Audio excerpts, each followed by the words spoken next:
So I've just got my Engwe P275 SE today. First impressions, went together easier than I thought, to be honest. When I took it out of the box, I thought it might be a bit of an headache, but everything seemed to go together quite well. Plenty of videos on YouTube showing how they helped. Could have probably done it by myself, but it's always better to follow a video, in my opinion. Make sure you get things right. What I did notice, there weren't much grease on, the bolts, like the pedals. So I just added a bit of grease on myself, because that's something I've always done with bikes, whether it be an electric bike or what. But for its price, it seems, from what I can see, pretty decent. Brakes, hydraulic disc brakes.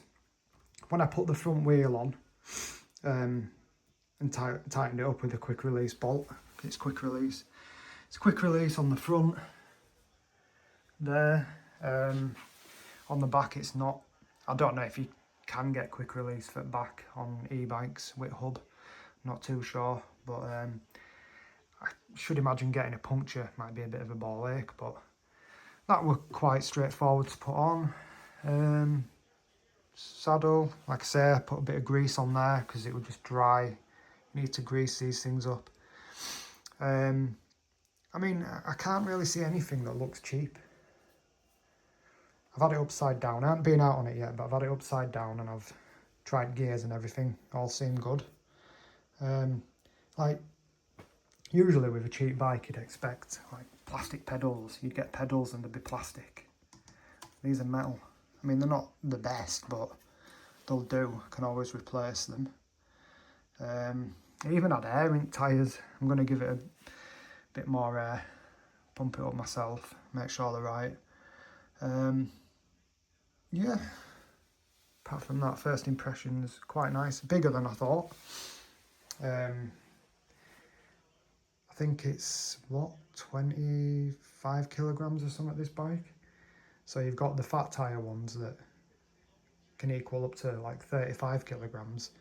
I can't imagine weight of them things. It's one of the reasons why I chose this, to be honest. And it's just, I just like the practical mountain bike look. I mean, it's not a mountain bike, is it? It's more of like a commuter bike, but don't look cheesy or girly or all. It's quite solid, quite masculine looking, to be honest, especially this grey. But yeah, like the idea of having a step through, there we go. And what people have said is, if you've got luggage on your back, on back here, you've got, the crossbar going all the way across. And you need to get your leg over that crossbar like that.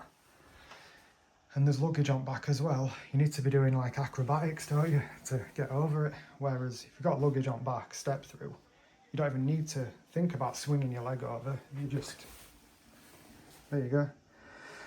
One thing paranoid about at the moment, battery were dead on arrival.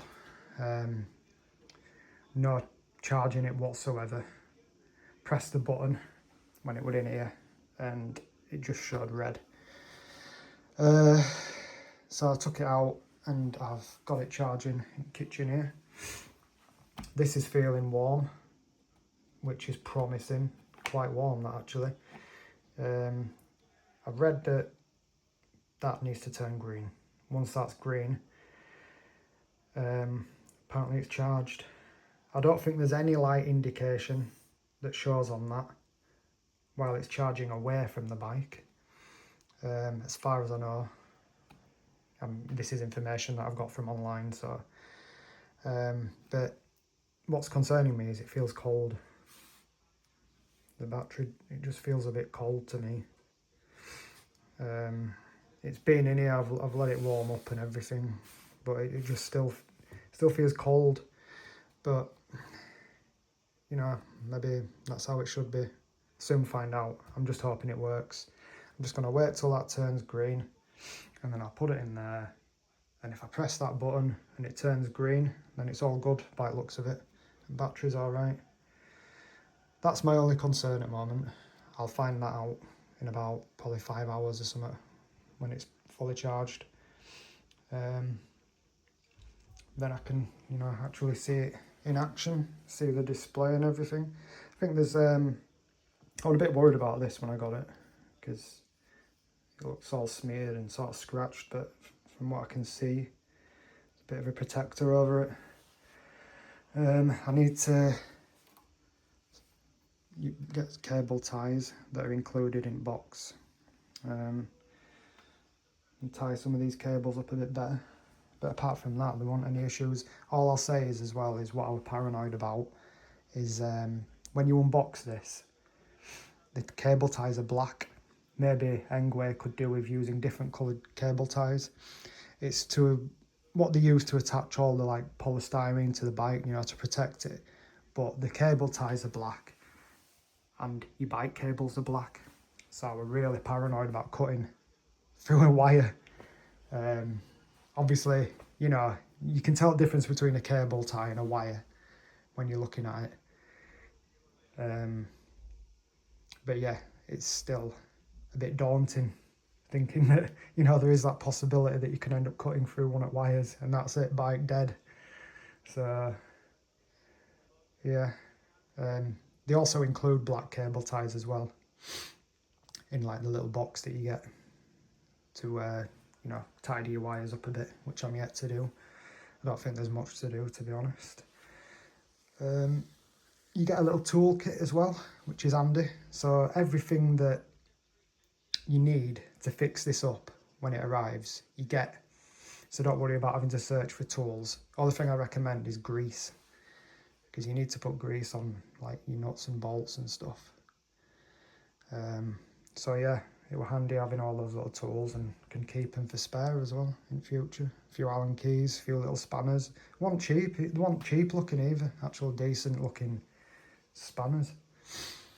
Apart from that, I'm going to wait now, and then I'll go out on it and have a blast.